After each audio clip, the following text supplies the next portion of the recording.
Donc merci, comme on l'a dit, j'ai rejoint ActionAid en fin d'année et j'ai trouvé une équipe qui est assez dynamique déjà sur place, qui est en train de faire un travail colossal sur 3 thématiques majeures. La première thématique, c'est la résilience dans un contexte de changement climatique, et l'autonomisation économique des femmes. Parce que nous croyons que les questions climatiques, si elles ne sont pas adressées, surtout en milieu rural, où la principale occupation des femmes, c'est l'agriculture, on ne peut pas régler les questions d'autonomisation économique. Donc là, comme je l'ai dit, notre premier pilier, c'est vraiment l'autonomisation des femmes, mais l'autonomisation des femmes en réglant les questions climatiques, mais en réglant aussi la question économique. Comment est-ce que nous formons les femmes à être des entrepreneurs au niveau de leur communauté, mais également comment est-ce que nous les accompagnons à réduire les obstacles qui les empêchent de pouvoir se développer. C'est vraiment ça le premier volet de notre travail. Et dans ce volet du travail, nous avons ici la question de la justice climatique.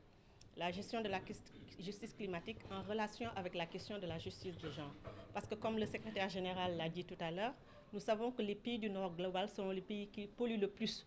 Mais au niveau du Sud global, nous subissons les effets de cette pollution-là. Et nous les subissons à plusieurs titres. Et dans toutes les questions, les femmes subissent de plein fouet les conséquences des actes que pose souvent une société patriarcale mondiale.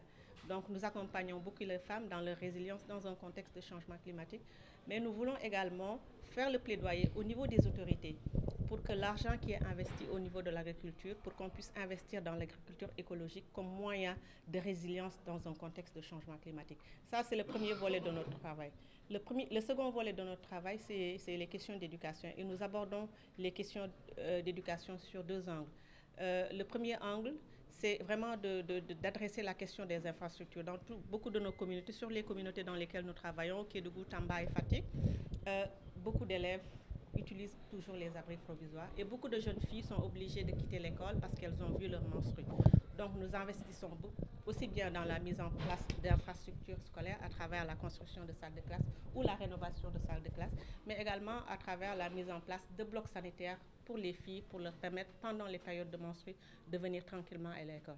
Nous comprenons également que nous travaillons avec des populations appauvries et que très souvent, les jeunes ne mangent pas assez bien avant de venir à l'école. Donc nous aidons à la mise en place également de cantines scolaires, surtout pour soutenir les populations les plus jeunes. L'autre volet du travail que nous faisons dans le domaine de l'éducation, c'est le plaidoyer. Le plaidoyer à travers la justice fiscale. Présentement, le Sénégal investit autour de 20% de son budget dans l'éducation et cet argent-là va dans le fonctionnement, mais pas sur les infrastructures et sur l'accès. Donc le plaidoyer que nous sommes en train de faire en relation avec la justice fiscale, c'est que les multinationales qui sont dans nos pays et où il y a beaucoup d'invasion fiscale, que ces multinationales soient taxées un peu plus et que les personnes riches soient taxées et que cet argent-là soit investi dans des secteurs clés comme l'éducation et la santé. Donc notre plaidoyer se trouve à ce niveau, la justice fiscale, pour plus d'investissement dans les services sociaux de base que sont l'éducation et la santé. Le troisième volet, c'est le volet droits des femmes qui est aussi un des volets phares du travail que nous faisons, surtout sur les violences basées sur le genre, mais également sur les alternatives féministes pour adresser les questions liées au patriarcat. Comment est-ce qu'on va démanteler le patriarcat, qui est un système qui n'est pas contre les hommes, mais qui est un système qui affecte aussi bien les hommes que les femmes. Vraiment, c'est sur ces questions-là que nous travaillons. Mais tout ce qui sous-tend notre travail, c'est aussi le travail de recherche. Nous avons un volet important de recherche parce que pour nous, il est important de rassembler des évidences justement pour pouvoir mener les plaidoyers que nous faisons auprès des décideurs.